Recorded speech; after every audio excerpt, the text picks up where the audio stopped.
आवाम को रिलीफ देना चाहिए। रमज़ान का मुकद्दस महीना है। पेट्रोल की कीमतें कम होनी चाहिए। पीछे से बढ़ता है तो ये आगे बढ़ाते हैं। आज 260 रुपये मिल रहा है तो आज भी महंगाई लग रही है।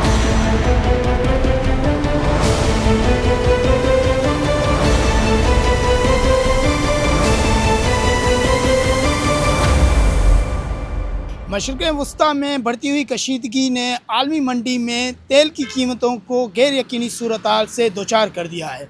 बैनुल-अक़वामी सतह पर खाम तेल महंगा होने के असरात बराह रास्त पाकिस्तान पहुँच चुके हैं।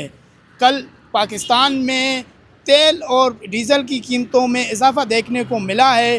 पेट्रोल की कीमत में 8 रुपये जबकि डीज़ल की कीमत में 5 रुपये 16 पैसे इजाफ़ा देखने को मिला है। ताहम इस हवाले से शहरियों से आज हम बात करेंगे कि हालिया पेट्रोली मसनूआत के इजाफ़े में क्या उनकी रोज़मर्रा ज़िंदगी, घरेलू बजट या कारोबारी जो मामलात हैं वो किस हद तक मुतासिर हो रहे हैं। जी, मैं ये कहना चाहूँगा कि आम आवाम के लिए सही नहीं हुआ और पेट्रोल की कीमतें कम होनी चाहिए और जल्द से जल्द अगर हुकूमत इक़दाम ले के कीमतें कम हो तो हमारे लिए बड़ा फ़ायदा हो जाएगा। हमारे मुल्क में पहले कौन सी चीज़ सस्ती है?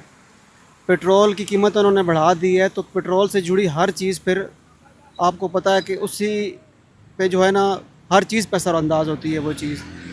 तो अवाम तो बेचारी हमारी हर हाल में तंग है। इतने बुरे हालात हैं, हमारे मुल्क के कारोबार है नहीं है यहाँ पे, तो चीज़ें महंगी से महंगी होती जा रही हैं, सैलरियाँ कोई बढ़ नहीं रही हैं। बाकी गवर्नमेंट की तरफ से कोई रिलीफ तो है नहीं है। तोहफ़ा मिल जाता है हर 15 दिन, महीने बाद, 2 महीने बाद किसी न किसी चीज़ का। आवाम को रिलीफ देना चाहिए। रमज़ान का मुकद्दस महीना है। तमाम कंट्री में रमज़ान आने पर कीमतें डाउन कर दी जाती हैं। हमारे मुल्क में रेट बढ़ा दिए जाते हैं। पेट्रोल, डीज़ल, हाई ऑक्टेन और किराए भी बढ़ गए हैं। अब जो पेट्रोल देने वाली मुल्क हैं वहाँ पे जब ये सूरत हाल है तो ऑटोमेटिकली पेट्रोल ने तो बढ़ना ही है। तो हमारे जो लीडरान हैं, हमारे जो सियासतदान हैं, तो वो तो उसको डबल करके आगे बताएंगे। पीछे से ये खुद तो नहीं बढ़ाते ना कोई पीछे से बढ़ता है तो ये आगे बढ़ाते हैं।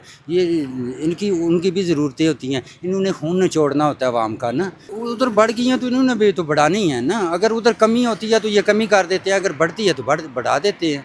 बात तो इतनी है ना। अगर उधर से 50 रुपये कम होता है तो ये भी कम कर देते। उधर बढ़ा है तो ये इन्होंने बढ़ा दिया है। ये तो मजबूरी है इनकी। उस वक्त भी मुझे बहुत महंगाई लगती थी जिस वक्त हमें 50 रुपये लीटर पेट्रोल मिलता था। आज 260 रुपये मिल रहा है तो आज भी महंगाई लग रही है। तो ये दुनिया का निज़ाम है, अल्लाह ने चलाना, ये चलता रहेगा।